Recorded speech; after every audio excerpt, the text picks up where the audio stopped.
Oke, selamat pagi. Assalamualaikum warahmatullahi wabarakatuh. Kita mulai lagi ya. Eh, kita akan, saya kasih lihat dulu, mudah-mudahan ini rekam. Saya tadi malam ngopi semuanya, data-data. Mudah-mudahan ke kopi. Kalau nggak ke kopi parah, pusing gue. Saya masuk, saya berarmy. Masuk, oke, sini. Materinya biar kelihatan apa yang harus dilihat.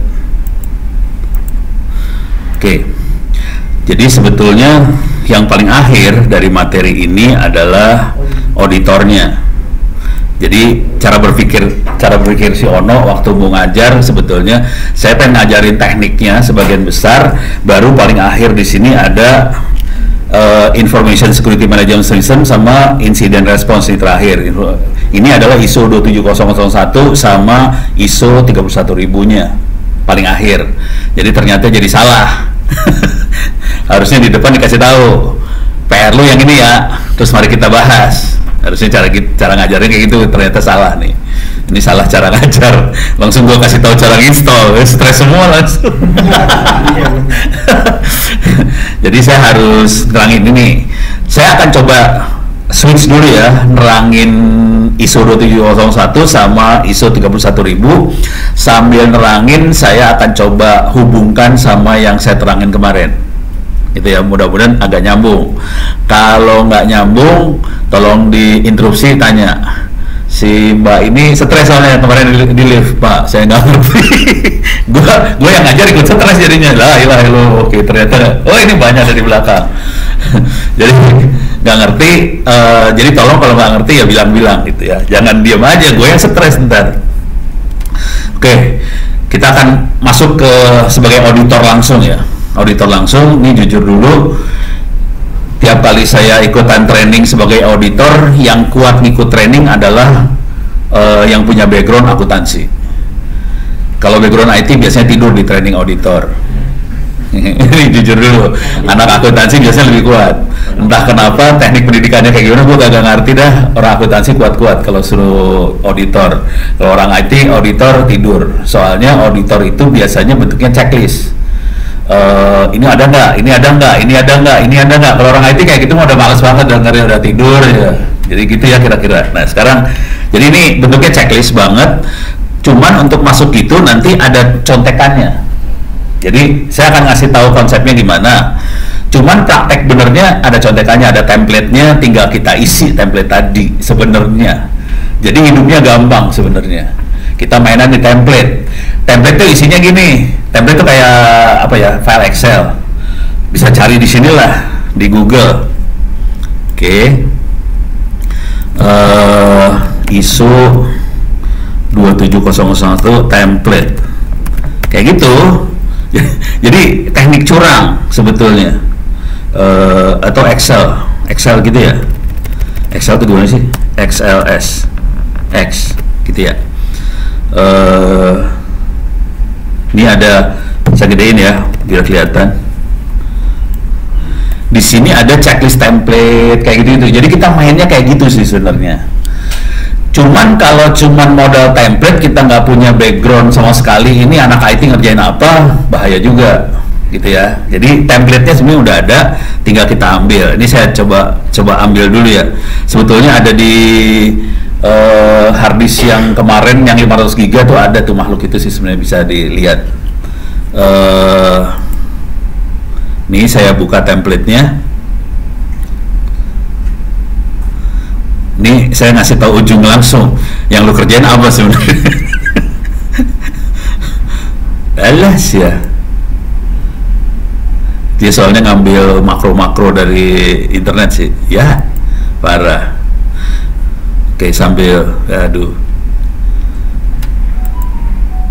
jangan di-quit, kalau di-quit nggak keluar.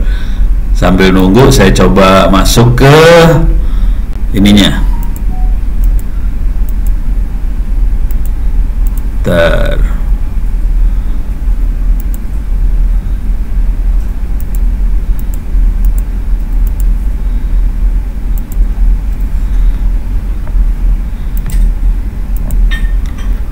Gue cari materi gue taruh mana ya, lupa. Oh ini dia. Oke. Mending insiden response dulu atau itu ya? Insiden response dulu aja ya.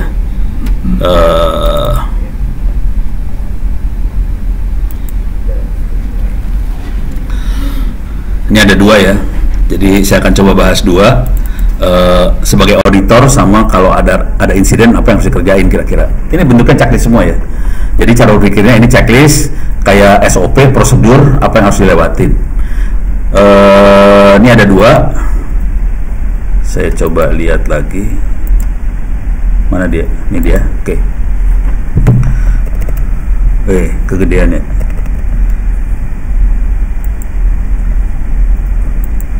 Ini template udah ke-download belum? Nah, udah ke-download. Ini template-nya kayak gini sebetulnya. Coba gue gedein ya. Susah banget ngegedein. Jadi silakan tadi search di Google, cari ISO 27001 template, bisa di-download, bentuknya Excel kayak gini. View, zoom, kagak bisa di zoom. Jadi kalau kita mau ngodit, misalnya gini, ini nanti ada di, tapi ngomong jujur dulu ya, ISO 27001 tuh pakai duit, bayar. Kalau mau dapetin semua dokumennya bayar, pakai duit.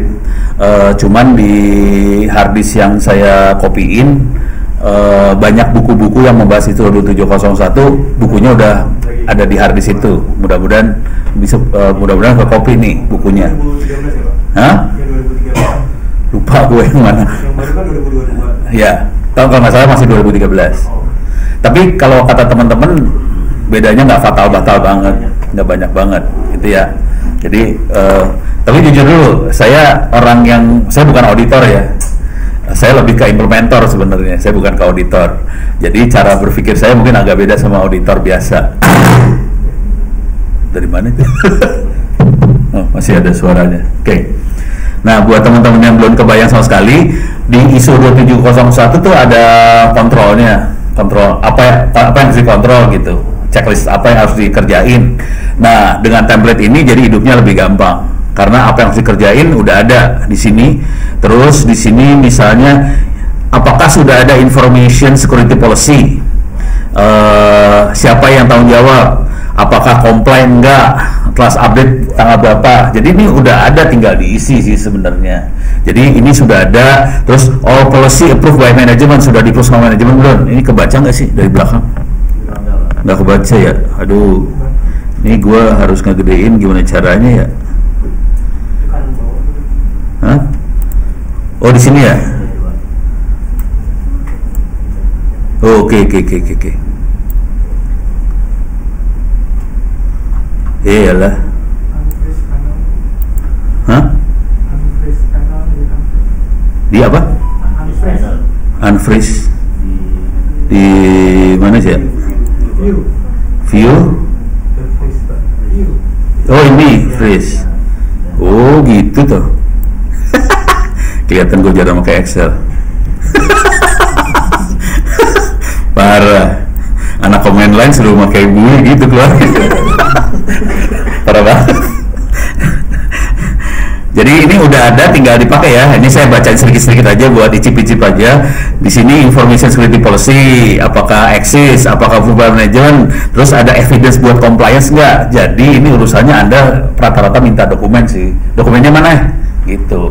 Jadi bukannya ngelihat cara installnya, bukan. Dokumennya mana? Cuman nanti waktu di dokumen itu, kalau di dokumennya nggak kelihatan, misalnya di dokumennya kan harus ada misalnya ini udah diinstal, terus dievaluasi jalan apa kagak, bagus nggak, performanya kayak gimana. Nah, sense itu baru ada kalau kita pernah ngelihat orang implementasi. Jadi sense masalah performance, masalah apa, ini kalau anak-anak hacker kan pentest ngejebolin, sudah di pentest belum, hasil pentest outputnya seperti apa. Nah, itu sense itu baru ada kalau kita pernah lihat implementasinya. Jadi kadang-kadang orang punya dokumen tapi dokumennya nggak pernah dipraktekin sih sebenarnya, cuman asal ada dokumen. Nah, sense itu kalau kita pernah implementasi jadi lebih bagus sih sebenarnya. Kalau harapan saya ngasih lihat ini supaya Anda ngelihat aja, oh kayak gitu. Jadi waktu ngisi kita bisa nanya, lu udah practice belum sih? Hasilnya mana?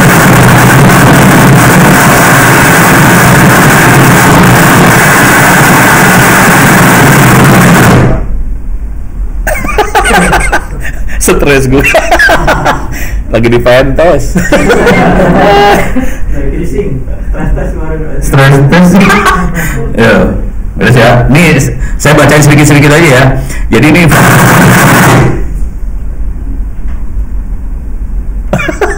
serem. Jadi ini information security policy. Terus di sini ada organization information security. Dia di sini pertanyaannya adalah siapa orangnya. Terus ada segregasi dari ini enggak. Jadi orang yang megang security kecampur nggak sama orang yang lain. Terus verifikasi dari ini urusannya sih organisasinya, lebih karena organisasi ya. Ada kontaknya enggak? Terus ya kayak gitulah. Jadi ini udah enak sih sebenarnya, tinggal ikutin aja. Evidence security di project management, ada nggak define policy untuk mobile device. Nah ini taktiknya ya, taktik kurang ajarnya. Kita udah nggak kayak ginian, ini kan cuman poin gedenya aja. Ini taktik yang paling kurang ajar nih. Kalau gue caranya kayak gini, ambil ya lah, bisa buka Kopas kagak nih? Ini gue ambil dari sini ya. Gini, ambil, klik kanan copy, copy, masuk ke Google, oke, atau mati, cek, mati ya, hidup, oh kadang-kadang hidup, jadi ini mic-nya berkala, kala hidup, kadang-kadang mati. Kalau mau gombal bisa Google, bisa chat GPT. Kalau saya lebih senang chat GPT sih sebenarnya. Kalau udah kayak ginian. Ilmunya satu guru satu ilmu lah biasa. Chat GPT. Dah. Oke. Kita akan. Ini baru diinstal, jadi ini urusannya loginnya parah banget nih gue sekarang, karena loginnya belum login sama sekali kemana-mana nih. Ini gue login pakai Google biasanya. Continue with Google. Nah lo, waduh gue belum masukin juga ya. Waduh, pasportnya gue lupa lagi. Bagus ya. Pasport gue apa ya? Wah, ntar pakai ini lagi. Hah?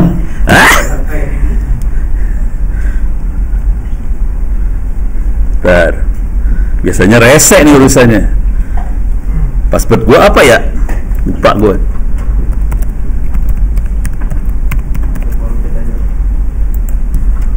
Ini pakai doa nih, mudah-mudahan bisa.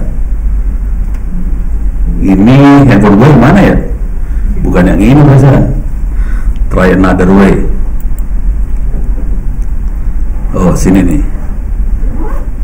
Oke. Bentar.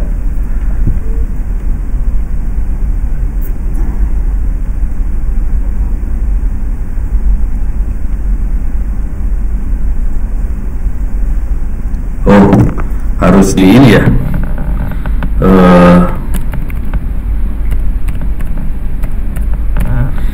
Ini handphone saya, cuman jarang saya nyalain sebenarnya ya.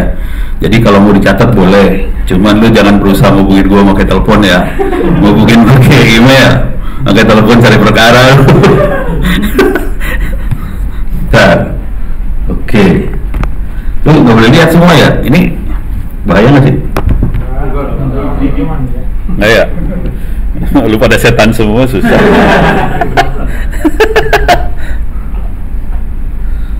Berapa ini?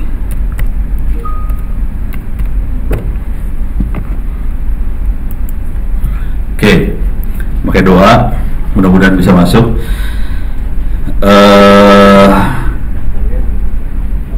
Ini udah masuk, nah tinggal gini aja sih. Example Oh, define policy for mobile device. Ya udah gitu aja sih. Jadi yang penting di sini kita bisa tahu masalah apa aja yang harus kita lihat dari sebuah policy buat mobile device itu apa aja. Jadi misalnya di sini ada device retirement, update patching, jadi ada update segala macam. Udah gitu ada kalau ada security incident nanti bisa di breakdown lagi kan, network security, avoid using wifi,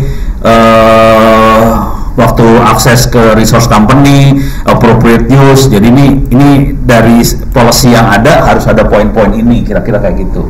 Jadi cara cari contekannya, lihat Excelnya, udah gitu pakai ChatGPT dapat outline apa aja. Kalau mau lebih define lagi kita minta lagi ChatGPT. Kalau ChatGPT untuk kayak gini rada lumayan. Saya suka pakai gini, cuman kalau bikin paper jurnal harus hati-hati pakai ChatGPT. Soalnya dia suka ngaco informasinya juga. Tapi kalau yang ini kan informasi yang relatif agak umum ya. Ini masih rada aman kalau ChatGPT. Jadi saya biasanya kayak gini tekniknya. Jadi teknik ini kerjaan lumayan sih, ngasih tahu dulu ini kerjaan lumayan. Ini checklist yang harus dikerjain. Terus nanti di background ke sana ke ChatGPT kita bisa dapat apa yang harus dikerjain.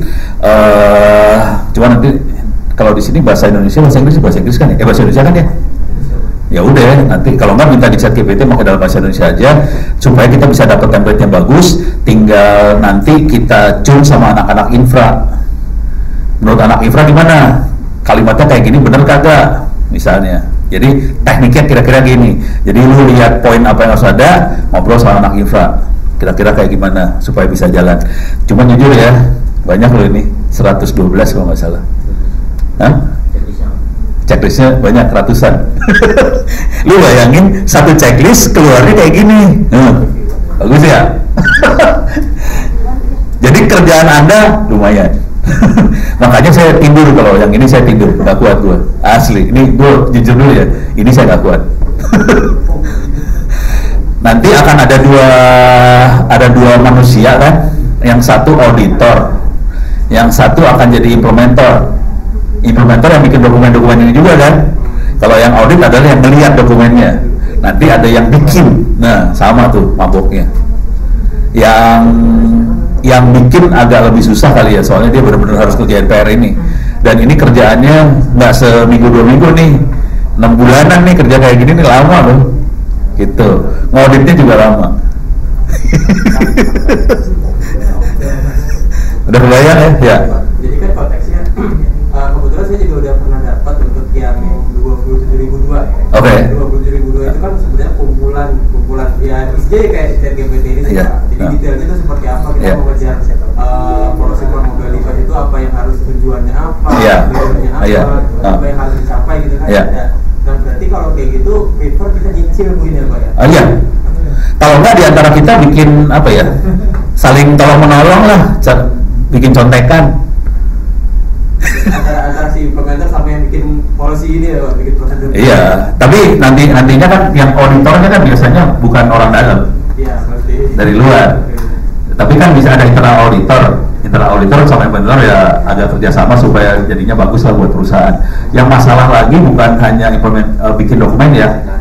Yang masalah besar lagi adalah bagaimana mensosialisasikan policy ini ke pegawai. Bonyok nih urusannya, asli bonyok. Ini kerjaan gak gampang nih, gue tahu gak gampang. Cuman kemarin gue samarin pakai gue coding, ini tuh pada stres semua. Udah kebayang ya, kerjaan dulu sebonyok. Ini tolong apa ya? Tolong masuk ke Google, cari template ISO 27001, ISO 31000. Terutama kalau buat cyber security analis yang ISO 27001 sebenarnya. Cuman kalau bisa yang 31000 juga dicari. Kalau 31000 lebih ke arah risk management ya. Tapi risk itu general, semua jenis risk. Kalau kita kan risk yang IT-nya, contoh risk IT ya, contoh. Ini kejadiannya bukan di Astra sih, kejadiannya di angkatan. Di angkatan biasanya sangat bangga kalau dapat kenaikan pangkat. Kenaikan pangkat biasanya ada dokumennya kan, surat SK-nya, lu naik pangkat. Yang dikerjain sama mereka apa coba? Hah? Bukan ya demikian masih penting lah. Di broadcast ke WhatsApp, di share. Gue banget nih, share ke WhatsApp, bagus kan? Kebuka dong semuanya. Kayak gitu tuh. Boleh nggak di share kayak gituan? Jadi mereka kadang-kadang tidak sadar informasi yang berbahaya. Jadi ini bukan ke jaringan aja ya, tapi di level informasinya juga, gitu. Ini contoh yang sederhana aja ya buat kita ya. Buat ya, ini contoh sederhana banget sih. Ini contoh blow on aja ya. Gue masukkan iktp, itu keyword biasa aja kan? Keyword iktp, enter, image, bagus dah, udah dapat lengkap dengan alamat, status, semua lengkap. Coba lu ada coba ini ya, kartu anggota TNI, udah mulai dapat, bagus kan? Gitu. Lu ada kartu ini juga kan? Pama Persada, ada nggak ya? Nggak tahu dah gue. Oh ini bagus, yang ada cuma lowongan kerja doang. Oke. Jadi ini cara ngeceknya gini. Jadi auditor, tolong ngeceknya di gini-ginian juga. Jadi bukan nganalisa infra aja, tapi nganalisa kelalaian si usernya juga. Ini udah masuknya ke arah ini ya, bukan infra sih sebenarnya, ke arah informasinya, information security-nya, gitu. Oke, kebayang ya? Cuman kalau kementerian lembaga parah banget yang kayak giniannya nih, parah. Kalau ini bagus nih, Pama kan gue cari nggak ketemu kan. Jadi sebagai auditor kita harus kayak ini kan kayak pentest sih sebenarnya. Kita harus melakukan hal kayak pentest buat ngecek kondisi informasinya ada yang bocor agak sih. Nah ini nantinya harus dimasukin ke dokumen-dokumen yang ini juga, gitu. Udah mulai ngerti hubungannya ya. Ini ada human resource security. Nah ini nih yang kayak ginian nih tadi, lebih ke arah human resource security ya. Nah cuman sense-nya itu akan dapat kalau kita tahu di lapangan seperti apa, terus penjahat kerjanya seperti apa. Jadi dengan kita punya bayangan yang seperti itu, waktu kita bikin dokumen, kebayang dokumennya harus seperti apa, supaya kita bisa ngelawan penjahat-penjahat ini, gitu. Maksud saya ke arah sana sih ngomongnya. Ini udah mulai kebayang gambar gedenya dulu ya? Yeah. Oke, dah ya. Ada mau tanya dulu nggak?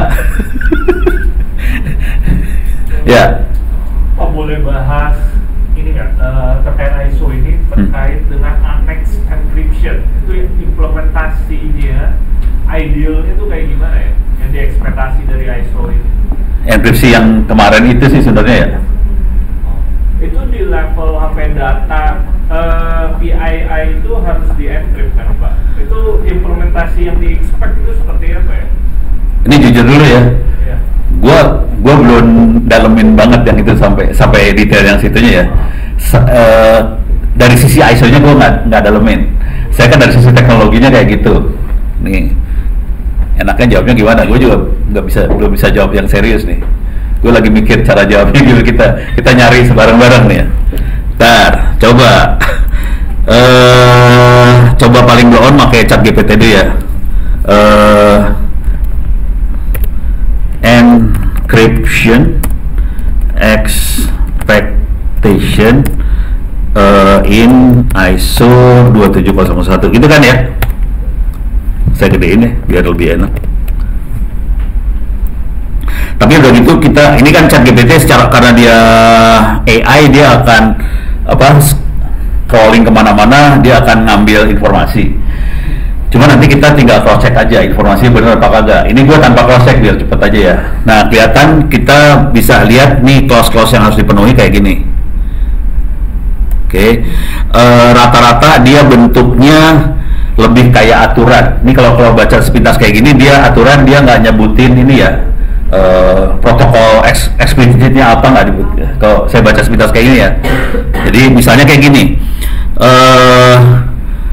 semua yang informasi yang disimpan segala macam harus diprotek pakai encryption. Dia nggak nyebutin cara enkripsinya segala macam. Oke. Terus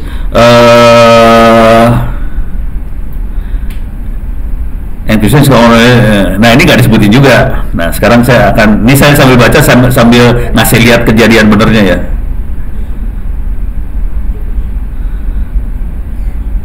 Confidentiality, risk, ini legal, contractual requirement itu urusannya sama public key, private key. Oke. Nah sekarang yang paling sederhana aja ya. Yang ini aja ya. Saya bahas yang ini aja, yang sederhana dulu, yang di sini. Oke. Information yang disimpan, ditransmit sama mobile device, handphone ya, harus diprotek pakai encryption. Pertanyaan sederhana. WhatsApp lu datanya di encrypt kan? Nggak di encrypt. Fitur yang end-to-end encryption itu? Kalau end-to-end encryption waktu dia ngirim, tapi waktu store di handphone bisa dilihat nggak? Bisa. Bubar tuh langsung. Sederhana cara mikirnya sebenarnya. Jadi kalau file bisa dilihat, itu tidak di encrypt. Jadi WhatsApp itu tidak di encrypt. File yang di store di handphone. Jadi ini WhatsApp hilang nih langsung. Nah, contoh yang kalau yang di encrypt beneran, nih kita mau komunikasi tapi file di encrypt dan nggak bisa, susah membukanya. Contohnya, ini baru satu nih, ini satu kelas doang. Kalau kelas-kelas lain mau dibahas bisa banyak loh ceritanya. Ini contoh yang di encrypt beneran, ini contohnya. Saya masuk ke Play Store ya.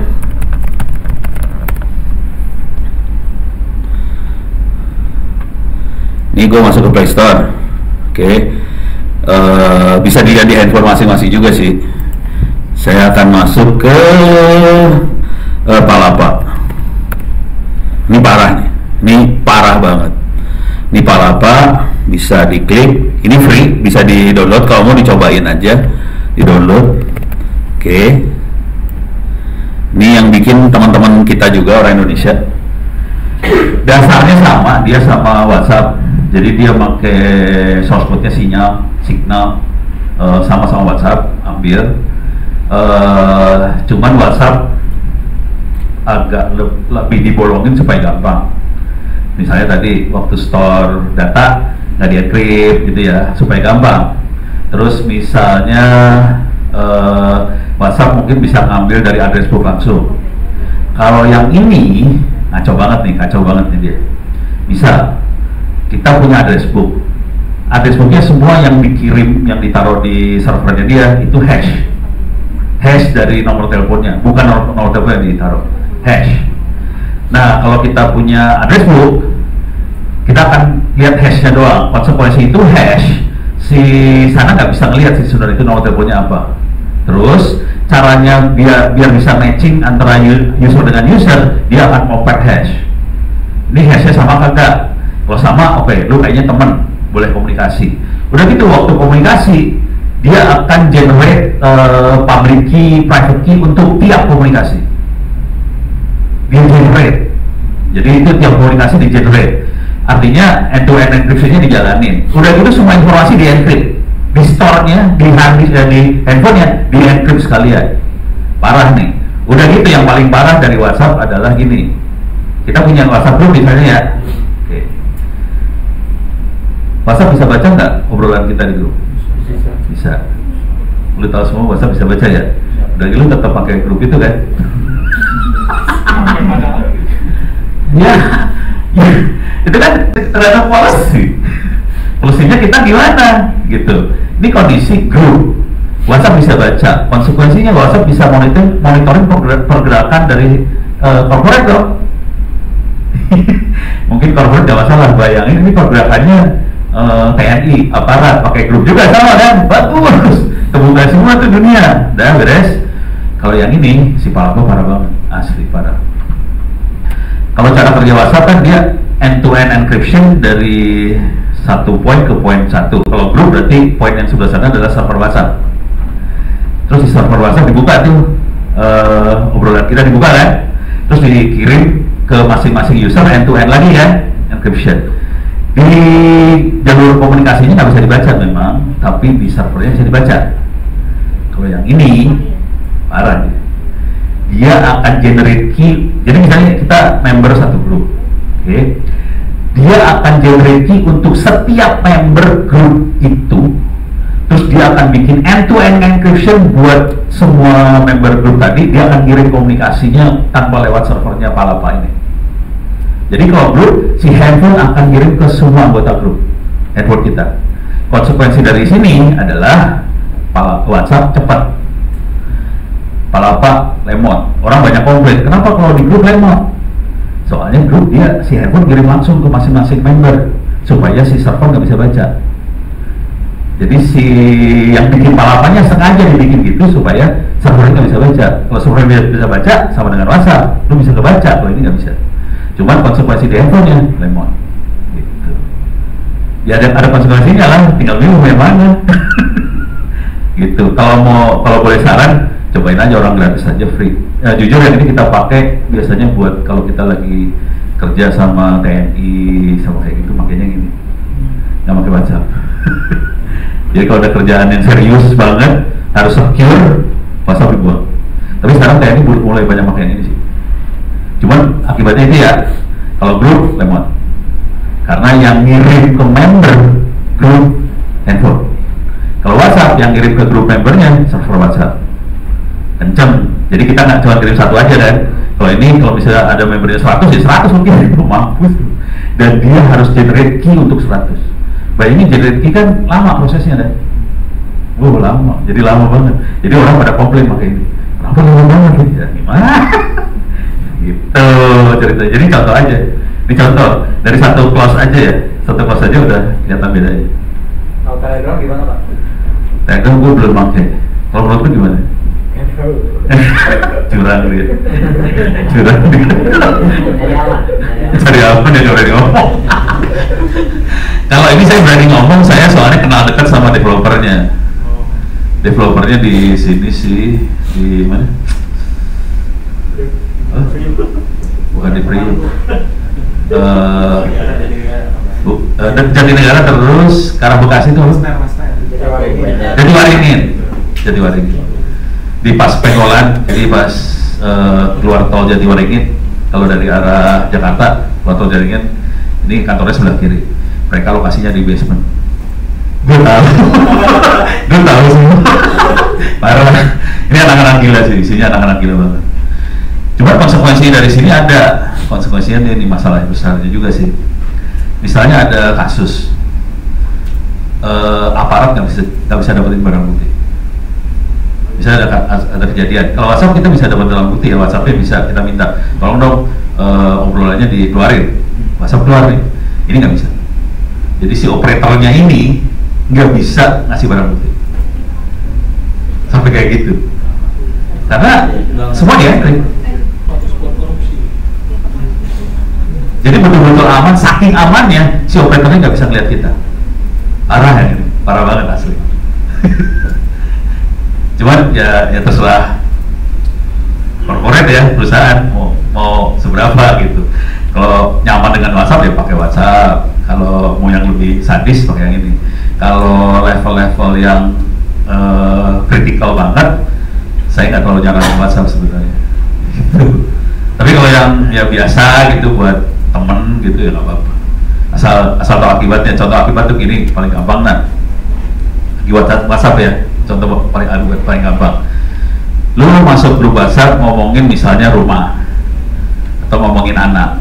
Udah gitu lihat iklan yang keluar di Google, di Facebook pasti rumah anak gitu. Karena emang dia di exploit buat dijadiin iklan, dijadiin duit. Kitanya kan dijadiin duit. Gimana caranya jadiin duit dari informasi yang kita posting? Udah. Kalau ini nggak bisa, ini parah banget ini parah. Terus ya? Pak, mau tanya lagi. Tapi kalau misalkan kita pengen bikin enkripsi sendiri itu, kira-kira bisa nggak? Misalkan kita nambahin SAP gitu ya? Bisa. Cuman konsekuensinya ya komunikasi di antara kita aja ya. Jadi kalau kita pengen, kalau hanya grup ini, hanya komunikasi dengan grup ini bisa. Cuman nanti algoritma yang sama nggak bisa dipakai, misalnya ngomong sama kampus gue, jadi nggak bisa connect, itu aja. Karena kan ininya beda, itu aja sih. Bisa, tapi contoh kejadiannya gini nih, contoh kejadian yang fatal nih di Republik ini ya. WiMAX dienkripsi, supaya hanya WiMAX yang ngikutin kebijakan Indonesia yang bisa masuk produknya. Indonesia bikin kebijakan gampang sih, parameternya dirubah dikit, parameter enkripsinya dirubah dikit, pokoknya yang satu nilainya setengah, yang ini bikin 3/4 atau begitulah, pokoknya dirubah parameter ya, supaya orang nggak bisa bikin produk WiMAX internasional, harus dicun dulu supaya masuk sini. Akibatnya nggak terbang kan. Kalau kita merubah sesuatu, konsekuensinya kalau kita produksi jadi lebih mahal kan, jadi nggak bisa, akhirnya bubar WiMAX Indonesia, jadi kacau gitu. Makanya kita cenderungnya pakai protokol yang common, yang ada di luar segala macam, cuman kita pastiin memang nggak bisa dijebolin, gitu aja sih. Ya gitu, kayak gitu. Kita cenderung yang itu sih. Kalau mau merubah sih bisa dan sah-sah aja sih, bisa. Cuman jadi nggak bisa ngomong, kita ngomong cuma grup kita doang. Gitu. Nah, kayak gini perlu dipikirin waktu kita bikin policy ya. Jadi waktu kita bikin policy, itu pikiran itu benar sah. Cuman harus kita pikir juga konsekuensi-konsekuensi yang lainnya. Ujung-ujungnya kan gimana caranya kita aman, murah, bisa diorientasi, nggak tergantung gitu. Contoh nggak tergantung adalah gimana caranya supaya kita pakai yang open source, jangan tergantung vendor, kayak gitu-gitu sih. Nah itu harus masuk ke dalam policy juga sih. Soalnya kalau kita tergantung vendor bahaya juga sih. Cuman ono bahaya ya. Gue udah diusir vendor sih. Vendor udah ini sebelah sama gue, Motorola udah sebelah sama gue. Udah parah. Ini bentar lagi vendor 5G udah sebelah sama gue, bentar lagi 5G. Soalnya di dunia juga terjadi hal yang sama sih. Dunia juga lagi, jadi ya ginilah cara berpikirnya. Ada vendor-vendor gede yang sudah mapan mantep dan mereka tidak mau pasarnya digerus. Tapi ada lagi pabrik-pabrikan kecil-kecil yang mau ngegerus nih. Mereka konsekuensinya kecil adalah mereka pasti bikin solusi yang murah, gitu ya. Terus seringkali open source segala macam, dan open source atau open standar. Dan mereka cenderung kerjasama antar vendor. Kalau yang gede-gede cenderung buat monopoli supaya pasar dia nggak bisa digerus sama yang lain. Nah, ini perang kayak gitu sih. Saya cenderung ke yang kecil. Soalnya saya kan orang kecil juga, gue kan bukan orang gede. Jadi kayak gitu. Tapi yang kecil biasanya nggak bisa masuk Astra. Iya bang, nggak apa-apa sih. Nasib. Emang susah. Kalau asal saya gede-gede, beda. Cuman asal lu pada ngerti ini ya, petanya kan jadi tahu kira-kira kayak gitu. Gitu. Terus, sip. Ada lagi ya Bu? Nah, jarang-jarang ibu nanya. Nah, ini gue seneng banget. Kalau misalnya kayak sekarang kan yang berhubungan sama ISO, mungkin bentar lagi UPDB juga tuh, yang kayak data-data harus dienkripsi, misalnya di DB udah di data masking, terus kayak ketika dia di data transfernya ada SSL sertifikatnya dienkrip juga. Tapi misalnya ada data yang bentuknya itu harus dikirim misalnya kayak KTP ke Dukcapil dan sebagainya, itu kan bentuknya kayak data yang dikirim ke dia kan harus bisa dibaca sama dia kan, karena disimpan di dia, dicek gitu. Kalau itu ada nggak konsep kontrolnya gitu misalnya, atau kita bentuknya kayak risk acceptance dan sebagainya gitu. Ya ini ngomong sama pemerintah ya. Contohnya Dukcapil dong. Gue langsung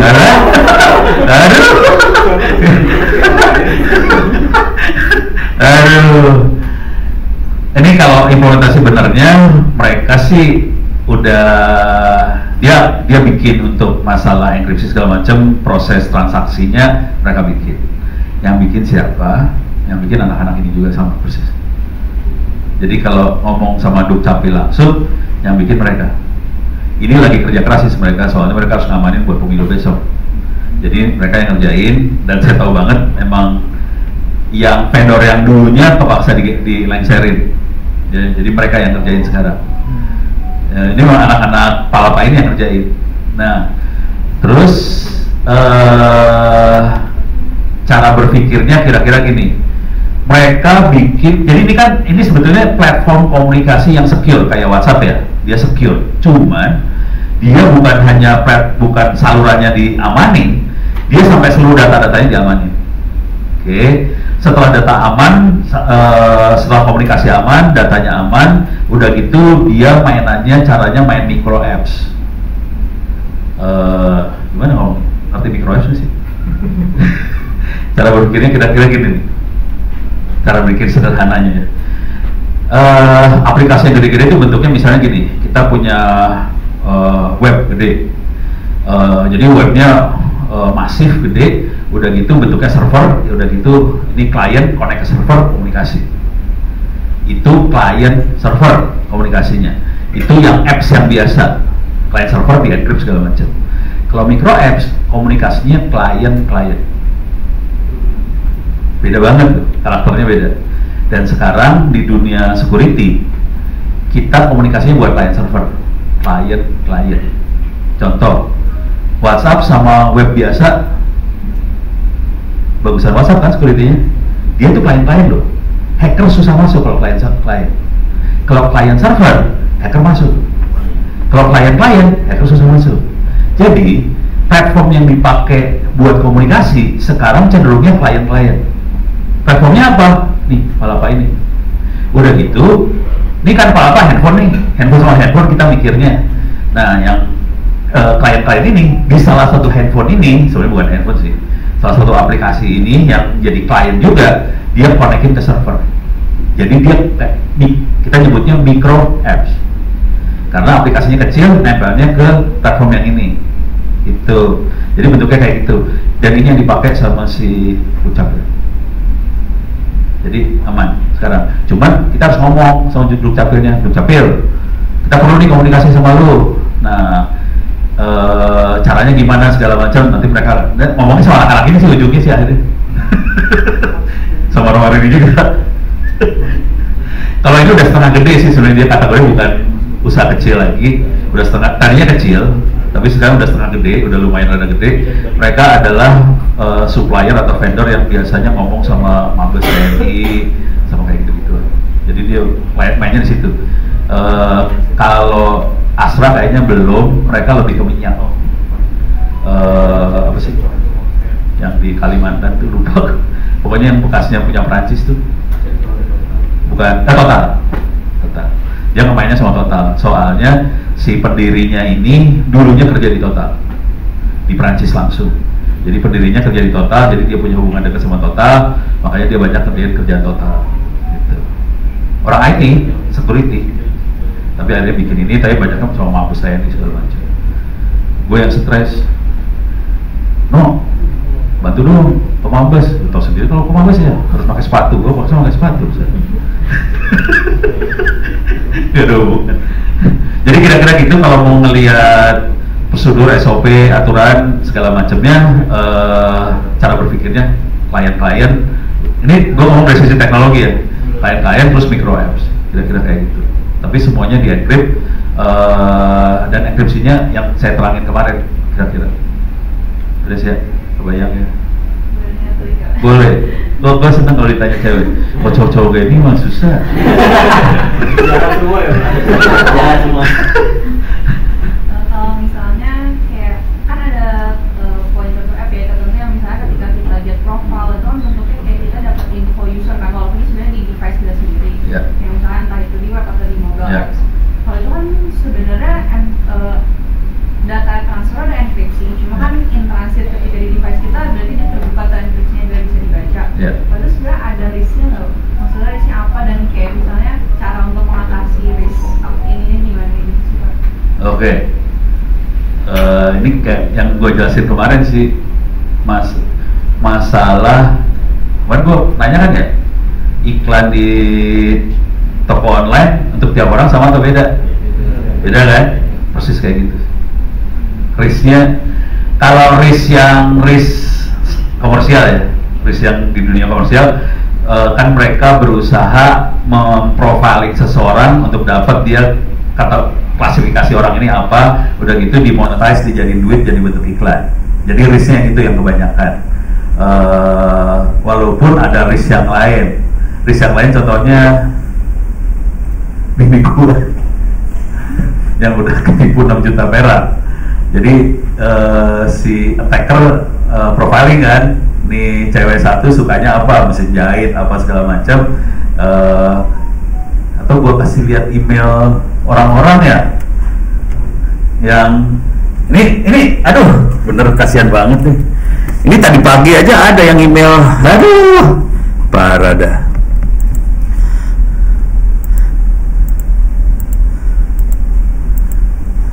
Ini gue udah, ini kan kemarin saya kasih lihat dikit ya. Ini kayak gini nih, saya terkena penipuan orang lewat HP, mahasiswa belum bekerja, cicilan, pinjol, kayak gitu-gitu. Ini jadi risknya kayak gitu banget sih sebenarnya. Serangannya, ini udah ya, gua keluar dulu, bahaya soalnya, gak enak. Jadi serangannya kira-kira kayak gitu sih. Jadi risk yang paling kerasa adalah karena si attacker, orang yang nyerang itu cari duit. Jadi risknya bukan risk politik atau apa, cari duit dan berusaha menggerus duit orang dari informasi yang dilepas sama orang tadi. Nah, caranya gimana supaya itu tidak terjadi? Caranya gampang sih sebenarnya, kita meminimalkan melepas informasi. Jangan banyak informasi yang kita lepas. Lu lihat, saya kasih lihat Facebook saya aja ya. Ini saya Facebooknya Ono. Parah banget kalau ngeliat Facebooknya Ono, parah asli tuh. Sedih sih ngelihatnya sebenarnya.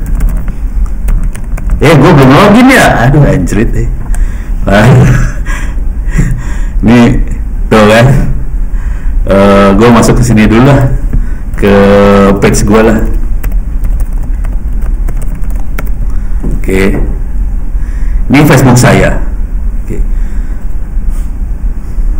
Nggak usah di ini, coba bisa kayak digedein ya. Nih saya nggak login ya, tuh isinya cuma kayak gini, tanggal sekian ada webinar, ini isinya webinar cuma ini aja, foto dikit, tapi sisanya udah kayak gini doang semua. Ini ada webinar tanggal sekian, ini ada sama Timor Leste, isinya gitu doang. Jadi hampir tidak ada informasi yang pribadi. Jadi saya kuncinya sederhana, jangan lepas informasi pribadi. Itu aja sih. Kalau kita cuma informasi ini kan informasi kerjaan banget nih, santai-santai aja dibuka. Kalau pribadi agak bahaya, soalnya bisa mereka eksploitasi. Gitu. Tapi itu kan harus ditulis. Tugas lu pada tulis, bukan cuma resource ya. Harus ditulis informasi apa yang boleh dilepas, mana yang nggak boleh dilepas. Nah, kalau saya kan kalau orang jahat juga tahu cara orang jahat kerja, gua otomatis keren sendiri nih. Nah, kalau orang yang biasa kan nggak tahu bahwa ada orang jahat di internet, dan orang ini kadang-kadang mikirnya orang di internet baik-baik. Gila lu udah ngelihat ketipunya, parah. Yang paling gede yang pernah saya tahu 2M. Yang normal sekitar 200 juta, 300 juta. Normal. 2M ketipu diajak apa coba? Kebayang? Ada yang bisa nembak? 2M diajak apa? Sekali transaksi itu Pak. Jadi transfer? Sekali. Oh enggak, beberapa kali? Beberapa kali. Pertanyaannya, urusan apa 2M? Bisa nembak kan? Izin impor. Hah? Izin juga salah. Hah? Agak benar, diajak kawin. Jadi korbannya cewek. Sebagian besar korbannya cewek. Yang paling parah diajak kawin. Nah, ini kejadiannya, ini minta maaf ya ibu-ibu, minta maaf. Kejadiannya banyak ibu-ibu yang sudah sukses, mapan sukses, duitnya udah kenceng, mungkin belum punya suami atau gimana, cari suami, carinya lewat internet, udah gitu berpikir di internet orangnya baik semua kayak Ono. Lu langsung ketawa tuh, pas pakai kayak Ono udah jalan bukan. Nah, mikirnya kayak gitu. Nah, udah gitu, ini kasus yang di Klaten. Ini ibu-ibu yang nyerangnya dari Malaysia, tektokannya pakai email. Dia ngasih ke saya emailnya, tapi bukan isinya, dikasihnya ininya doang, headernya doang, kelihatan banget Malaysia.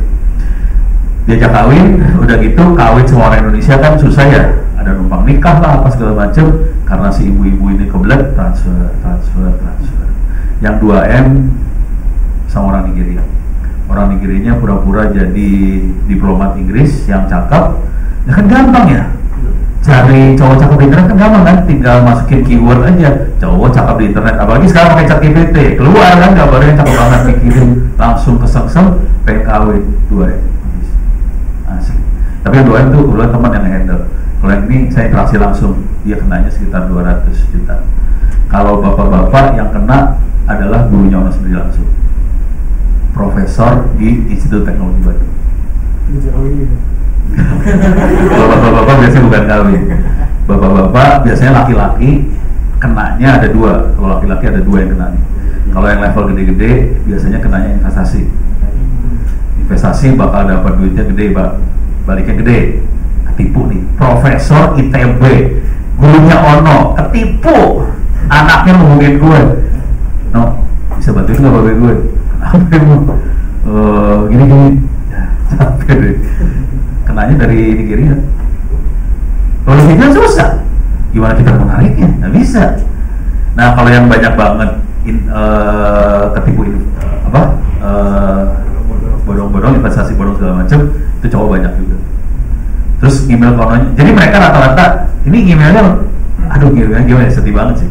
Ono, saya ketipu. Ono bisa nge-hack website mereka enggak?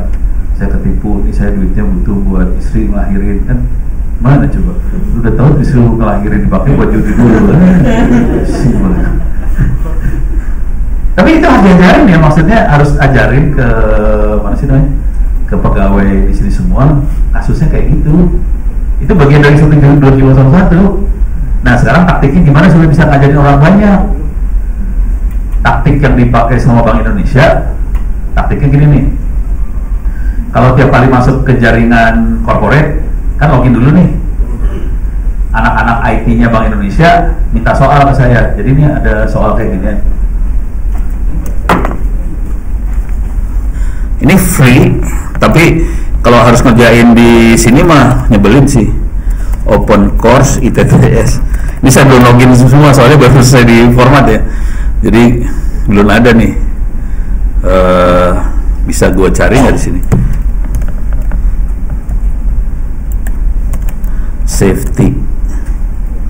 Safety. Ini dia. Internet safety. Ya, harus login lagi. Bentar.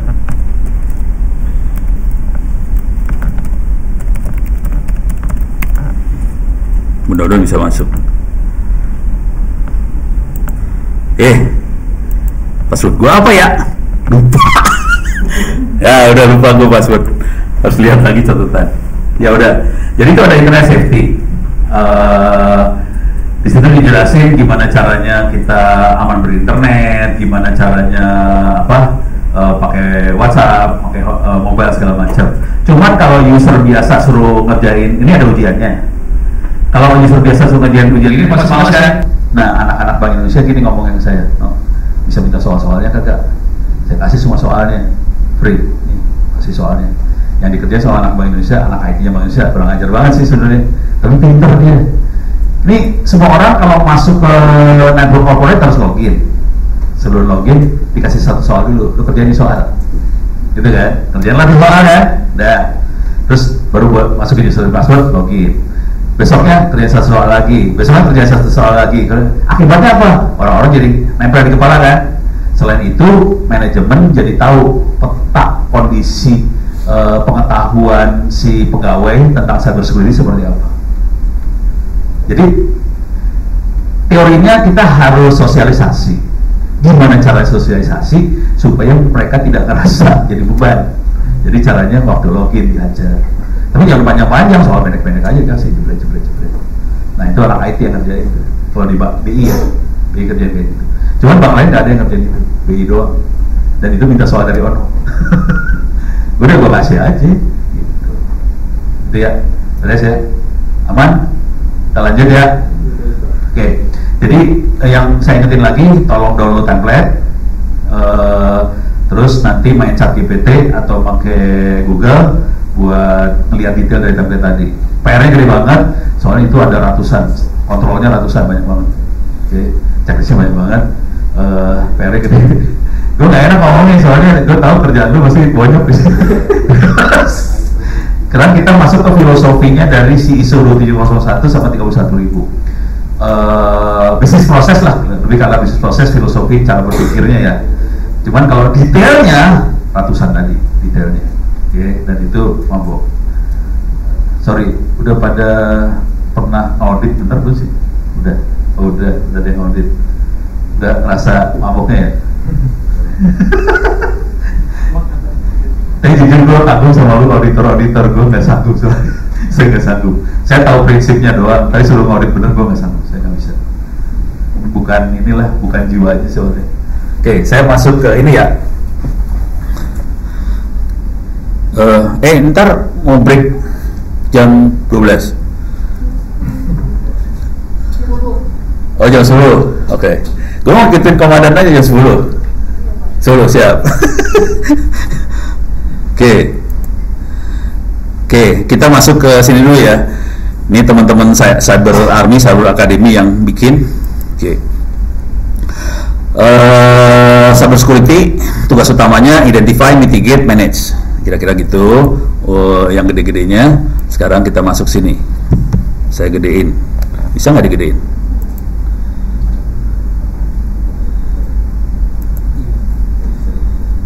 Oke.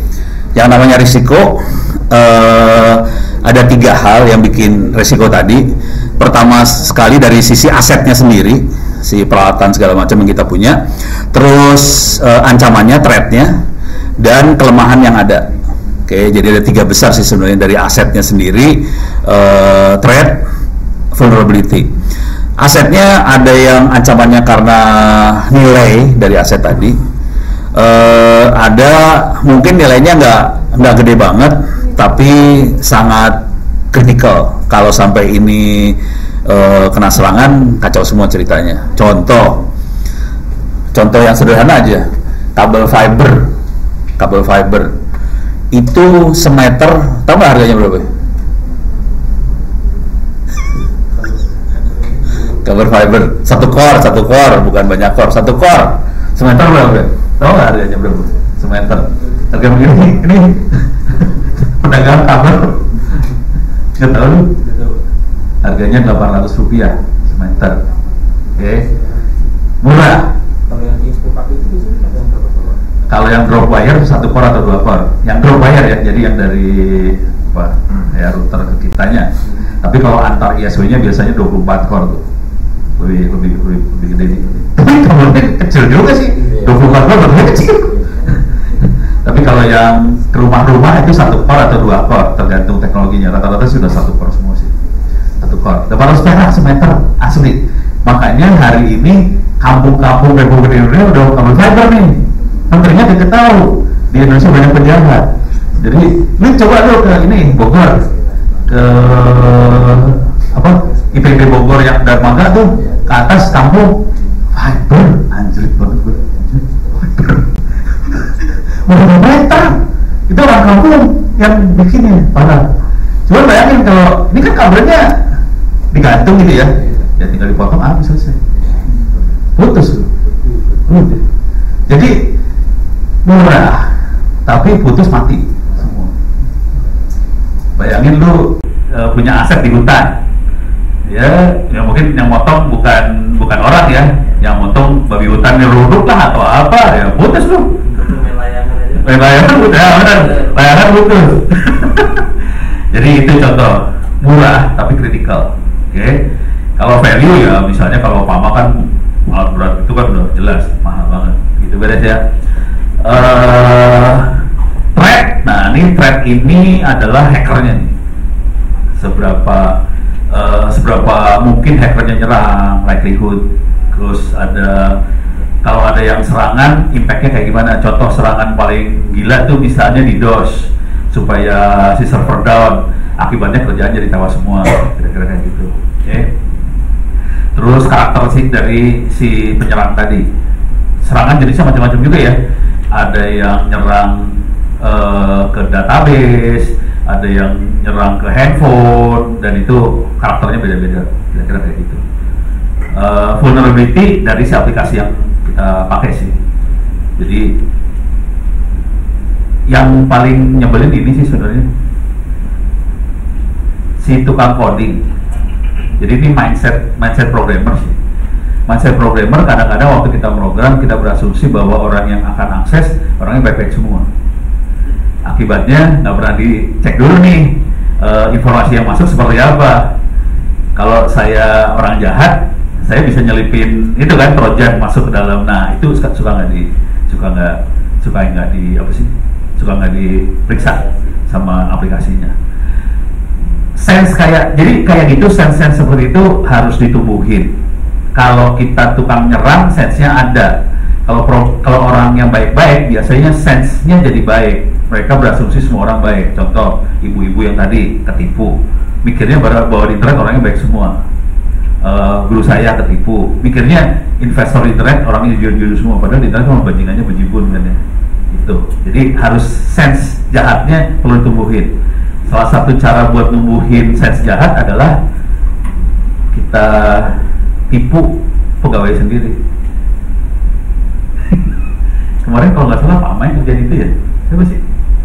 Waktu itu gue webinar sama Pak Ma atau siapa ya, yang ngirim trojan ke pegawai sendiri. Oh iya, Pak Eri ya? Iya benar Pak Ma ya? Iya Pak Ma. Pak Ma pinter nih, Pak Ma sadis. Pegawai sendiri dikasih trojan. Cuma trojannya pinter. Tapi lu nanya sama anak IT Pama ya. Jadi IT Pama ngirim trojan ke pegawai sendiri. Udah gitu kalau ada yang ngeklik, dia lapor. Trojannya lapor ya ke IT. Jadi ketahuan siapa yang ketipu, ketahuan, tinggal diproses. Lu ketipu ya. Tapi itu harus dikerjain. Jadi cara ngerjainnya kita yang hajar orang dalam. Jangan sampai orang luar yang hajar orang dalam, bahaya. Mendingan kita ngasih virus yang tidak berbahaya, virusnya ngelapor ke kita, nih orang ngeklik. Nah, udah gitu tinggal diproses ya. Lu lain kali yang ngeklik, ini trojan tidak baik. Tapi itu harus dilatih, kayak gitu harus dilatih sih. Nah itu salah satu, kayaknya harus belajar sama Pama ya. Itu contoh yang bagus banget sih. Jadi Pama emang ngelepasin trojan di grup WhatsApp kayaknya ya. Ya, jadi Pama ngasih trojan di grup WhatsApp sendiri. Terus orang dalam klik, lapor, ketahuan. Itu contoh bagus banget itu asli contoh bagus. Itu contoh ya. Jadi yang vulnerability-nya kita emang harus dilatih sih, nggak bisa nggak dilatih. Soalnya orang-orang biasanya pikirannya lurus-lurus semua. Kita harus ngasih tahu. Ibaratnya gini lah. Di dunia internet kan yang namanya polisi, tentara segala macam juga sama blow-nya. Jadi kalau kita mau aman, kita harus latihan bela diri di internet, dan itu harus dilatih. Kayak karate. Orang ngapain belajar karate? Ya kalau kita harus bela diri kan jadi kita bisa. Sama internet juga sama. Kita harus latih semua karyawan buat bela diri. Jadi tolong itu dimasukin ke bagian dari audit ISO 27001. Biasanya itu nggak dimasukin soalnya berpikirnya bahwa orang-orang nggak butuh karena kita sudah aman. Pikirnya gitu. Padahal sekarang jadi masalahnya gini, sebagian besar pegawai sekarang kan tidak hanya hidup di kantor, kadang-kadang di mana aja dengan gadget yang dia punya. Memang bisa komunikasi ke kantor, cuma dengan kondisi gadget yang dia punya, dia pegang, yang serangannya dari mana-mana masuk kan. Kalau dalam kantor kan semua udah dilindungin sama kantor nih. Kalau di luar kan jadi masalah. Jadi itu harus dimasukin. Kira-kira gitu ya. Ini beres ya. Kita lanjut. Ini kalau ada yang perlu di stop, saya sih stop ya. Ini gue sambil buka kacamata soalnya gue nggak bisa lihat deket. Nah ini proses dari risk management kira-kira flow-nya kayak gini. Risk management proses. Yang pertama identifikasi. Ini kerjaannya. Kalau si auditor sih cuma ngeliat aja. Lu udah pernah identifikasi risk belum? Enak auditor. Yang ngerjain ini yang mabok nih. Contoh identifikasi risk ya, dia harus identifikasi dokumen ini bahayanya kayak gimana. Bunyi apa sih itu? Dokumen ini bahayanya gimana. Terus misalnya kalau ada ono masuk ke pintu depan situ, bahayanya seperti apa. Itu kan harus ada orang yang ngerjain. Mungkin bukan auditor ISO 23001 yang ngerjain. Jadi terus ada orang yang lain ngerjain risk identifikasi, terus analisa, evaluasi, terus setelah ini dapat semua assessment, kita treatmentnya kayak gimana, nanti putar lagi ke atas. Kira-kira kayak gini flow-nya ya. Oke. Ini memang mungkin bukan kerjaan Anda, cuman kalau bisa sih ngerti juga kayak gini. Oke. Bentuknya banyaknya cerita sih sebenarnya ntarnya. Nah, ini skenario berbagai risiko yang ada. Aktornya bisa internal, eksternal, bisnis partner segala macam. Ini saya kasih tahu dikit ya. Ini yang bagian aktor. Kejadian. Benar. Itu tadi yang anak-anak Palapa itu, sebagian dari tim mereka adalah forensik. Jadi sebagian itu programmer, memang buat bikin program. Sebagian lagi adalah yang monitoring jaringan, SOC, Security Operation Center. Jadi ada anak SOC, ada programmer, ada SOC, ada yang auditor ISO 27001, ada, dia bisa audit dari eksternal. Terus dia juga forensik. Nah, ngobrol sama forensik nih gue, forensik, duitnya kenceng, sumpah. Hah? Si Calvin Yudas lebih auditor dia. Lo tahu nih, kenal juga si Calvin ya, kenal Calvin? Oh nggak kenal? Hah? Jadi apa? Pengajar juga trainer ya? Iya, Calvin trainer juga, dia dosen juga di SGU. Lagi ngambil S3 sekarang. Nah, si Calvin ini yang forensik ya. Satu kasus tahu bayarannya berapa? Hah? Dia nggak punya uang nggak gitu sih. 200 ya. Jadi satu kasus kerjaan sekitar 2 mingguan lah, segitu aja gue jalan tuh. Jadi kayak gitu. Nah, yang jadi masalah di bank plat merah. Ini minta maaf ya, kalau plat kuning rata-rata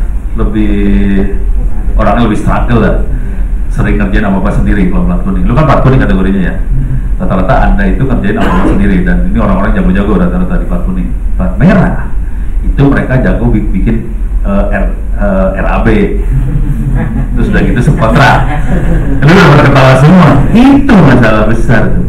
Jadi bank plat merah rata-rata bos-bosnya bikin RAB, kontrakin, udah gitu kerjaan selesai sih, udah gitu orangnya pergi kan, tapi orangnya masih bisa akses kan, ini jebol dari sebelah sana gitu. Jadi bisnis partner ini jebol beneran.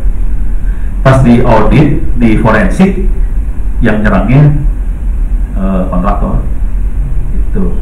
Jadi bahaya banget main kontraktor, terutama yang kritikal sebenarnya. Kalau kritikal kalau bisa dikerjain sama orang dalam, jangan kerjain sama kontraktor. Kira-kira gitu poinnya. Cuman kalau lu pada, kalau sini mah gue nggak terlalu takut. Kalau plat merah saya takut. Gue banding plat merah bener asli, sakit hati. Ini yang sederhana banget ya, yang sederhana banget. Misalnya nulis buku atau apa gitu ya, itu pada Wono, ini ada kerjaan nulis buku, mereka maunya namanya masuk, yang kerja nulis siapa? Ono semua. Sakit. Ini maksud gue, ya gue bantuin biar pada pintar, lu ikut nulis, terus kita pakai Google Doc nulis bareng gitu ya. Lu aja kerja, terus nama gue masuk aja. Aduh, udah gitu. Mending sponsor, bukan sponsor, itu mending gaji ya, gaji orang. Aduh, ini jadi gue curcol nggak enak juga ya. Aduh banyak ya, udah jangan ya, mendingan kerja kayak lu, lebih lurus. Terus yang ini tipe track ya, itu mungkin masih biasa ya. Ada yang karena accidental, error, failure, nature, segala macam, itu serangan ya. Yang jadi masalah kalau itu biasanya kan kita mikir tipe serangan tuh karena ini ya, karena hacker segala macam. Sebenarnya serangannya bukan hanya hacker ya. Serangan bisa karena bencana alam lah, banjir lah, karena ini yang paling blow on tuh serangan yang kemarin tuh PPDB itu ya, guru-guru ya apa pengumuman siswa, penerimaan siswa, total servernya nge-hang ya, karena nggak dihitung bahwa bebannya satu kotak bakal akses, dikasih server cuma 4 core 8 GB ya nge-hang lah, kira-kira kayak gitu. Ini beres ya tipe threat. Jadi kadang-kadang threat itu serangannya bukan karena serangan-serangan, karena kebodohan si plannernya juga gitu. Beres ya. Terus event ada, ini kejadiannya ya, kalau event kejadiannya ada pencurian, destruction, inappropriate use segala macam. Itu kejadian benernya. Oke. Terus aset resource di risk itu ada masalah orang, skill nih yang tadi. Jadi misalnya tadi gimana cara kita ngasih tahu orang supaya nggak posting sembarangan segala macam. Oke. Terus ada organisasi structure, proses bisnis proses juga. Terus infrastruktur, IT infrastruktur, information application. Itu dari resource-nya yang jadi masalah besar adalah yang kayak gini-ginian ya. Kalau yang kejadian sering, kita seringkali masalah karena kita tidak berpikir bahwa orang akan nyerang dengan cara itu. Oke. Ini pengalaman. Jadi ini kita bikin pertandingan hacking 18 tahun ke bawah. Jadi sampai SMA doang sampai 18 tahun. Kita bikin soal. Kita taruh di internet bikin soal. Sebelum terlalu jauh, saya pengen nanya dulu, kira-kira hacker di Indonesia paling banyak dari mana? Umur 18 tahun bawah ya? Jogja salah, Surabaya salah, Bandung salah. Gila, itu gak nyangka ya. Tegal salah, Tegal salah banget. Sulawesi salah. Gue kasih lihat paper jurnal gue ya. Gue sampai bikin paper jurnal. Jadi kita bikin pertandingan hacking, dibuka, se-Indonesia masuk. Oke. Nih, tahu jurnal kan ya? Ada Q1, Q2, Q3 tahu?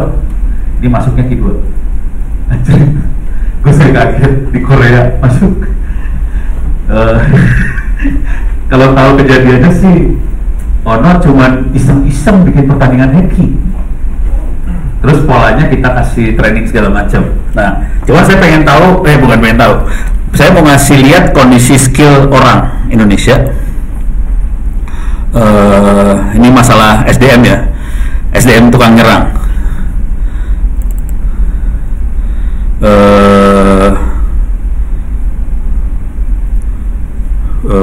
Oke. Paper hacker.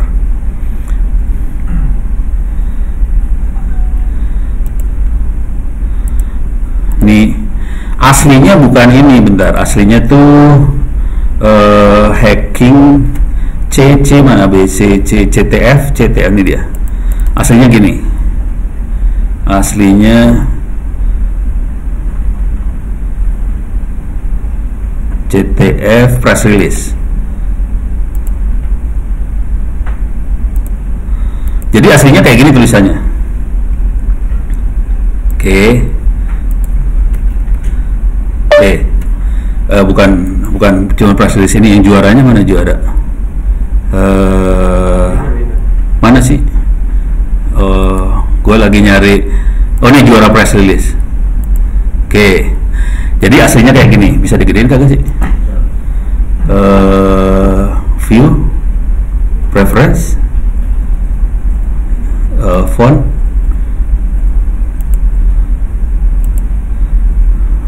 gedein ya, biar kebaca, enak kebacanya. Oke. Ini biasa aja. Jadi tanggal 10 Mei di 2003 dikasih hadiahnya. Kita bikin pertandingan dari Desember sampai April. Ini press release ke medianya ya, ke koran-koran. Kita CTF buat SMA SMK, umur di bawah sekian, didukung oleh siapa aja. Terus sebelum pertandingan kita kasih workshop sebanyak 7 kali lewat online, yang ngajar sini, topiknya ini. Udah gitu pertandingan selama 4 hari, 1 bulan sih sebenarnya. Ada 3 sesi, 3 kali 4 hari, ada 12 hari pertandingan. 50% peserta gugur di sesi pertama, sampai 40 peserta terakhir berlaga dan ini juaranya. Ini biasa aja kan? Lihat proses ini biasa aja. Terus yang ikut bertanding, nih dia. kelihatan ya, paling tinggi Jawa Timur. Jangan khawatir, yang paling jagonya adalah Malang. Ini biasa aja sih sebenarnya. Ini kan kalau press release ini biasa aja ya. Tapi yang perlu kita catat semua adalah anak-anak jago-jago dari Malang. Oke, yang perlu dicatat lagi di sini adalah nanti di bawah sini. Nih ya. Kebanyakan peserta yang baik menguasai ilmu hacking, mana ya? Pokoknya dia dapat ilmunya apa sih? Belajar sendiri.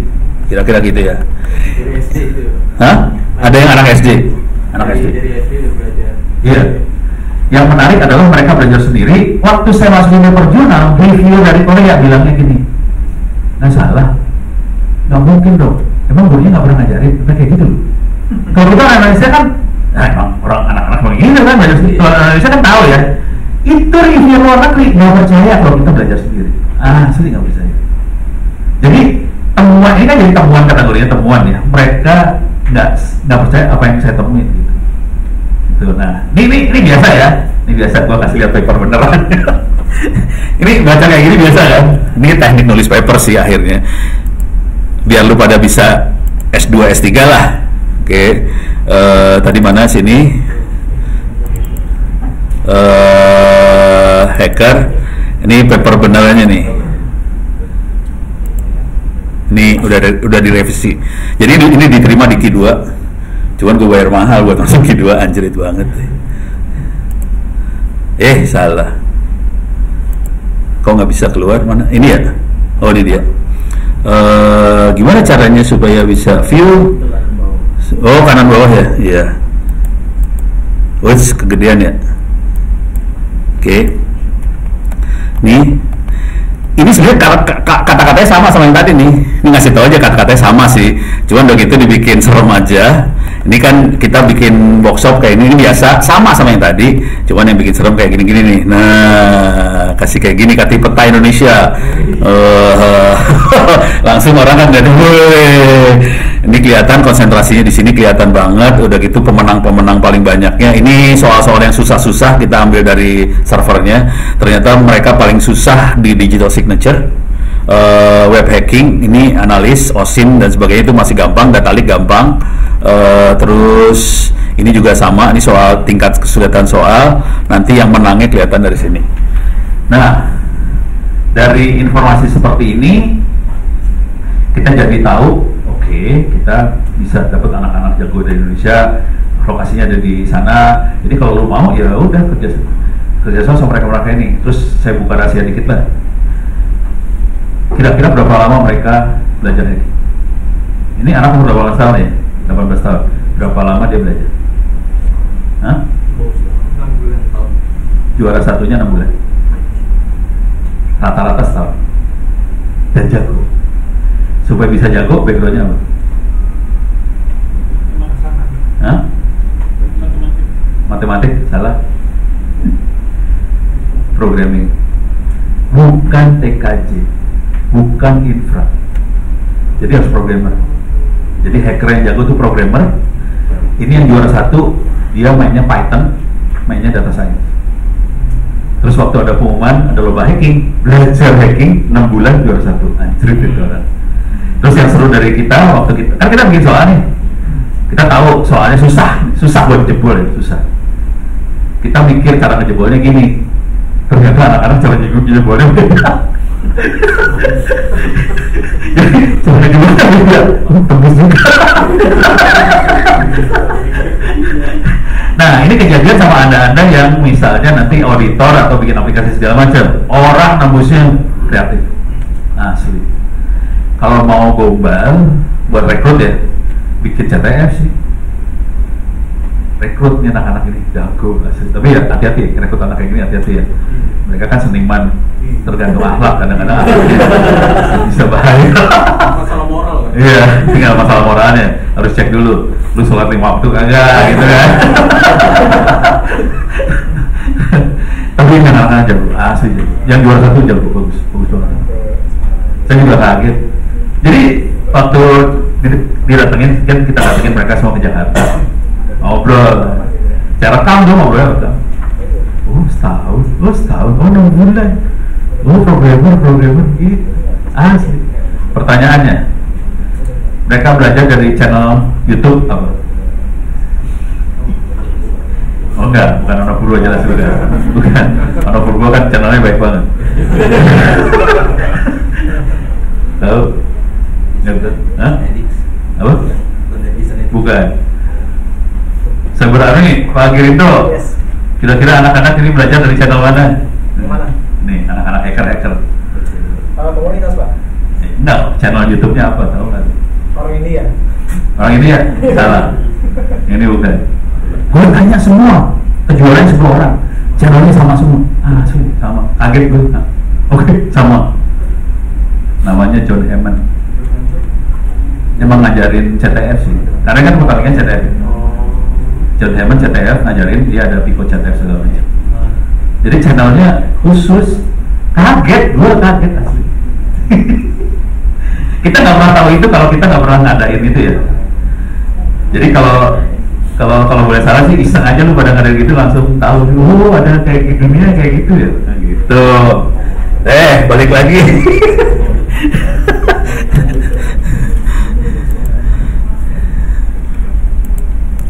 Ini tadi resource ya. Nanti adalah time, duration, timing, occurrence, detection, sama time lag. Ini masalah waktu lah ya. Oke. Nah, sekarang kontrol buat security. Yang penting adalah kalau risiko sudah identifikasi, prioritas existing control harus secara efektif mitigasi resiko. Cuman yang penting ini, biaya kontrol tidak boleh melebihi dari yang dikontrol. Itu aja sih. Ini jadi masalah nih sebenarnya. Lu bayangin tadi kabel fiber harganya 800 perak semeter, biaya kontrolnya berapa? Pusing. Gitu ya. Nah ini buat auditor, saya bisa gedein nggak ya? Ini cara ngerespons dari resiko, cara respons resiko.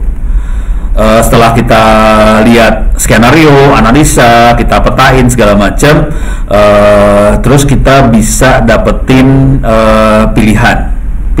Ini saya masuk sini langsung ya. Pilihan buat ngatasin resiko. Jadi waktu kita baca policy segala macam, ini ada resiko. Terus kita mau apa ini resiko?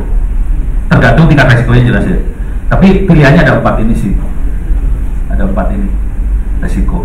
Jadi dalam polisinya kalau bisa juga kita kasih tahu bagaimana waktu kita audit ya. Kita lihat ini ada resiko nih. Mau diapain ini resiko? Mau kita hajar? Kalau resikonya kecil kita hajar ya. Itu pilihan pertama. Kalau resiko kecil, emang posnya kecil, nggak terlalu bahaya, hajar bleh. Misalnya, kalau kita pasang web di internet, orang bisa ngehajar. Nah, mau dipasang mau kagak? Ya kepasang-pasang lah ya. Mau dihajar itu contoh. Nah, tapi gimana caranya kita ngehajar tapi tetap aman? Itu. Udah tahu yang dipakai KPU? Gimana caranya dia pasang? KPU bakal diserang habis-habisan nih ya. Yang dia lakukan apa? Supaya dia tetap aman ada di internet. Kebayang? Nggak bisa loh. Servernya harus nyala dan harus ngasih informasi. Gimana caranya tuh server aman ada di internet, dihajar nggak apa-apa? Hah? Apanya? Yang ini benar. Jadi dia pisahin. Jadi intinya dia data-data penting adanya di data centernya KPU di dalam kantor. Oke. Yang buat publikasi kopian yang nggak penting taruh di sono. Jadi itu cuma kopian doang dan itu informasi di batch. Misalnya sejam sekali di batch. Static content bener. Jadi dia pasang static content, lu serang hancur tapi data nggak hancur. Itu yang dilakukan KPU. Jadi taktik seperti itu harus. Jadi ini kan orang lapangan yang ngerti taktik. Nah si auditor harus ngelihat, oke, ini seberapa kritikal. Nah mau diapain nih?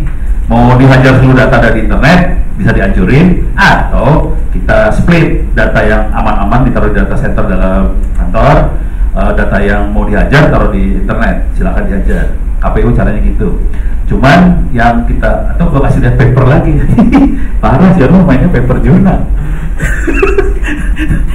Nih gue kasih lihat paper lagi nih. Ini tadi yang accept ya, accept. Saya kasih lihat paper jurnal lagi. Ini padahal tadi malam di format habis nih. Semalaman dia ngopi aja, gue tidur. Paper jurnalnya gue taruh di mana yang ini ya? Kita lihat, mudah-mudahan ke copy. Ini salah. Oh, ini tentang Satu Indonesia Award nih kalau baca. Kebaca nggak? Nih, Satu Indonesia Award kan? Satu Indonesia Award. Nulis sendirian, bikin paper jurnal tentang Satu Indonesia Award, keren bu. Kebayang nggak sih tentang apa? Nih, nggak kebayang. Ini paper gombal banget. Ini paper gombal gue baca. Ini nggak ada hubungan sama ini ya. Dari judulnya kebayang? Kebayang? Dari judulnya doang nih keluarnya. Kira-kira gini cara berpikirnya. Ini Satu Indonesia Award punyanya Astra. Iya, emang punya siapa? Ini Satu Indonesia Award punya Astra. Udah 13 tahun kan? Sekali awarding kan ada belasan ribu nominasi ya. Nominasinya bentuknya apa? Tulisan kan? Terus ada nilai ya. Nilainya dari Pak Emil Salim, dari Bu Nila, bekas-bekas menteri. Ada satu penjahat ngasih nilai juga, namanya Ono. Jadi ada nilai. Jadi ada kayak soal esai, tulisannya kayak gini nilainya berapa ya? Udah, lu bayangin ada soal esai, tulisan kayak gini nilai berapa selama belasan tahun. Yang megang siapa? Anak-anak Tempo nih, yang megang datanya. Gue minta ke anak-anak Markom, gak punya. Parah. Gue minta dong sama Tempo, minta dong datanya. Tulisan kayak gini nilainya berapa ya? Dapat datanya Pak Excel nih, nilai kayak gini tulisannya berapa? Terus gue bikin regresi linier. Terus tapi X-nya tulisan, bukan angka ya. Kalau tulisan kayak gini nilai berapa? Diregresi.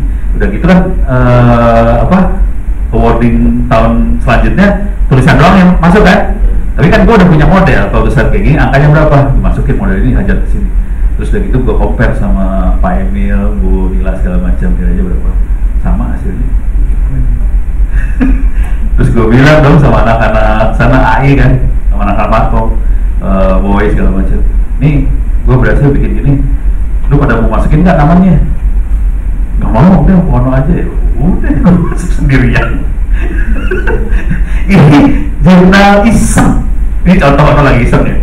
Sorry, ini nggak ada urusan sama. Tapi ini, sorry ya. Ini kan AI, machine learning. Ini bakal dipakai di cybersecurity. Lu pernah kebayang main machine learning buat lo di cybersecurity? Klasifikasi. Nah, klasifikasi anomaly traffic buat deteksi ransomware itu mainnya machine learning semua. Dan ini kalau udah main machine learning AI di cybersecurity, ini tesis S2 S3. Mumpung anda kerja di Astra, lu punya data banyak, bisa jadi bahan buat S2 S3. Sumpah. Nih, tanya dulu, berapa orang di sini sudah S2, S3? Nah, dari seluruh S2 dan lagi 2. Jadi yang lain mumpung kerja di sini, datanya banyak, enak buat S2 S3. Sumpah, enak banget. Dosennya pasti keder. Dosen udah keder. Wah, ini udah punya keren banget gitu. Kalau mau gue jadi pembimbing juga gue happy. ikut tulis barang. Ini beda ya. Si Ono sih hobi gini-gini, hobi doang. Ini mah iseng, ini mah kerjaan iseng banget. Oke, kita tadi urusannya ini ya.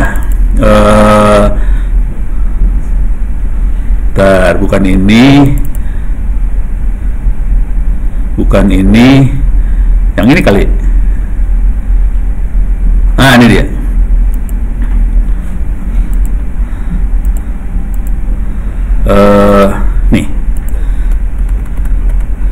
Nih saya nulis sama Gilda, sama Kak Alvin segala macam tadi ya.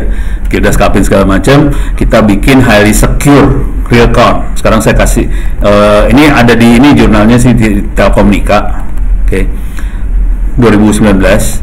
Yang penting ininya, ini dia, nih ya. Jadi ini yang kita bikin polanya. Sorry, biar kelihatan lah arsitekturnya seperti apa. Jadi supaya kita aman banget, tadi kan masalah risk, gimana cara kita avoid risk, oke? Yang ini kopian, informasi keluar kopian semua, di batch tiap jam. Database-nya ditaruh di sebelah sini, benar.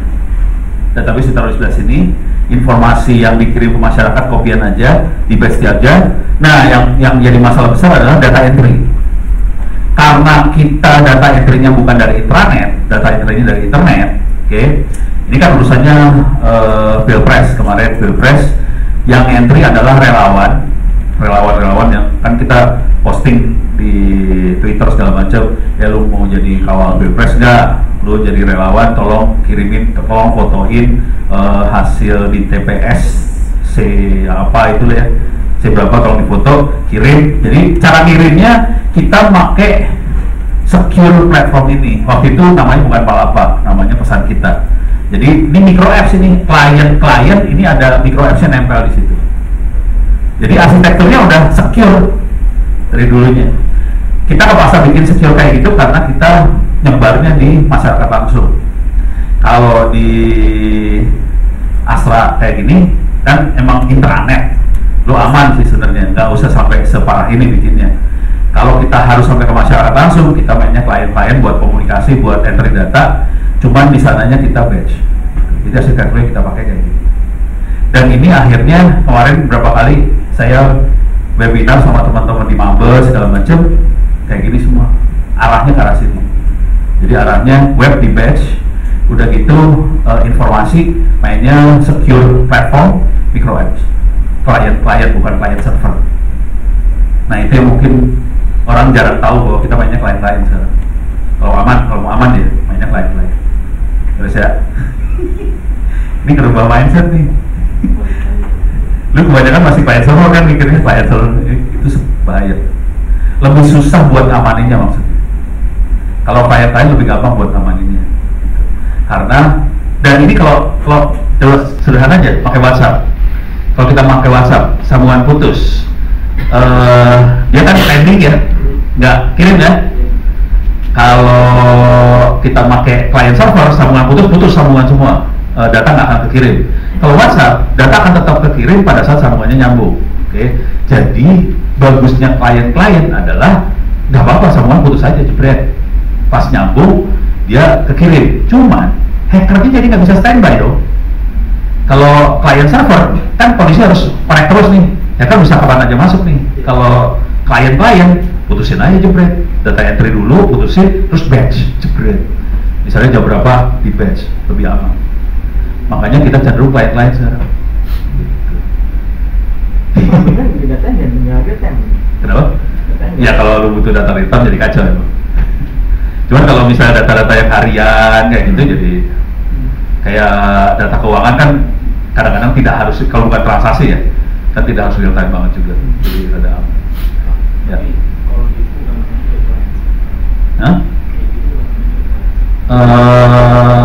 Servernya ada di belakang klien sih sebenarnya. Ini kan ada server, tapi di depannya server ada klien yang ngomong sana. Iya, maksudnya interfacing dari si servernya ya as client server juga sih. Yang di sini ya. Jadi di sini ada klien ngomong server ini, klien server di titik ini ya. Cuman di titik ini ke titik sana klien-klien. Dari titik sana dia bisa ngomong ke titik situ, gimana cara? Jadi cara gini nih, bayangin WhatsApp. Bayangin pakai WhatsApp, ada dua handphone. Klien-klien dong ngomongnya. Klien server. WhatsApp itu konsepnya di apa ya? Jadi dia nggak ngeproses di level server, tapi dia ngeproses di jadi kayak mikro gitu ya, bukan server gede gitu kan. Jadi dia konsepnya bukan ngirim ke satu, tapi dia konsepnya adalah semua WhatsApp itu as a server. Oh oh dia bisa kalau pas nerima dia jadi server. Iya. Ya, pas nerima dia jadi server, tapi dia berpikir juga jadi klien ya, dua sekaligus ya. Betul. Ya. Sebenarnya konsepnya sama-sama kayak klien server sebenarnya. Cuman si WhatsApp dia nggak pakai. Jadi dia sebenarnya dia kayak modelnya, gua kan mau investasi server di rumah ya. Si kliennya jadi server kecil-kecil banyak. Engine-nya handphone kita kasih server. Ya, maksudnya gitu. Maksudnya gitu. Ya. Cuman kalau sama orang-orang security yang ini, karena ini engine kecil ya, server kecil dilihat sebagai klien doang sama dia. Cuman kalau ngomong sama Gilda sama temen-temennya, mereka bilangnya bukan client server, store forward. Lebih benernya store forward soalnya. Jadi kan dia simpen, kalau nyambung di forward, kalau kagak nyambung di store dulu. Kalau store forward lebih aman. Cuman gua kemarin argumentasi sama orang Mabes, ini orang bule sih, orang Itali, orang yang memang bantu militer Eropa, orang bule. Mereka lebih cenderung ngomongnya, ini istilah yang mereka pakai ya, mereka cenderung ngomongnya ini klien-klien gitu. Terus gue nanya, ini bukannya forward? Enggak, ini klien ya udah, kata lu lah. Jadi saya kasih tau ada orang yang ngomongnya kayak gitu, ada yang store forward gitu. Yang benar yang ini tadi sebenarnya. Jadi saya pakai API connection gitu Pak. Kemana? Pakai API connection gitu. Kayak semacam API. Tapi API-nya ditempelin di klien yang sini ya. Iya. Jadi tadi klien sini jadi waktu nerima komunikasi dia jadi server kecil buat komunikasi ke klien dari sini. Nanti pas masuk sini nanti klien server biasa di belakang sini. Harus kalau baca di buku software engineering apa namanya, keyword yang dipakai buat arsitektur seperti ini biasanya micro apps. Ya, mereka nyebutnya micro apps, bukan apps biasa. Micro apps, soalnya aplikasinya kecil-kecil dan dia diaktifin emang cuma buat kebutuhan kecil-kecil gitu. Jadi memang dari klien ya langsung nembak ke database. Enggak bisa. Di-tapping dulu. Ya, di-tapping dulu, diterima dulu sama klien lain lagi yang jadi server kecil, dan itu dari situ yang kirim ke belakang klien server biasa. Tapi mikro kecil. Gitu. Kejadiannya sama anak-anak KPU kemarin. Jadi TPS kan jualnya ratusan ribu di Indonesia nih. Udah gitu kan mereka harus autentikasi key kan. Jadi mereka ini bakal ngeheng besok nih, tahu sih. Bakal ngeheng. Soalnya mereka baru akan autentikasi kayaknya bangsa seminggu sebelum hari H atau berapa hari sebelum hari H. Lu bayangin berapa hari sebelum hari H mereka akan autentikasi dan mereka akan bikin key. Masing-masing orang harus bikin key buat enkripsi kan. Dan itu bukan WhatsApp loh. Kayak gini. Udah kemarin dicobain laporan baru dia bakal seru nah kalau ngeheng ini kadang-kadang orang melihat lagi diserang kayak gitu-gitu padahal si sistem overload beda lagi beres ya, banyak ya ini kayak gini informasi gini nggak keluar ya? Nggak ya? Si Ono lagi ngebocorin parah. Tapi ini kita mainnya udah dari 2019 sih, sekarang udah 2000 berapa? Udah lama. Jadi kali ini ngawal lagi dong? Enggak, capek. Isinya berantem, aduh. Rese lah, mendingan gua ngoprek yang lain, bikin paper jurnal lebih seru. Oke. Jadi itu tadi akses. Ya. Istirahat dulu Pak. Oh, istirahat. Oke, istirahat. Sampai berapa menit? 15 menit. 10 lebih 15. Itu salah ya, jamnya jam handphone yang dipakai. Jam apa?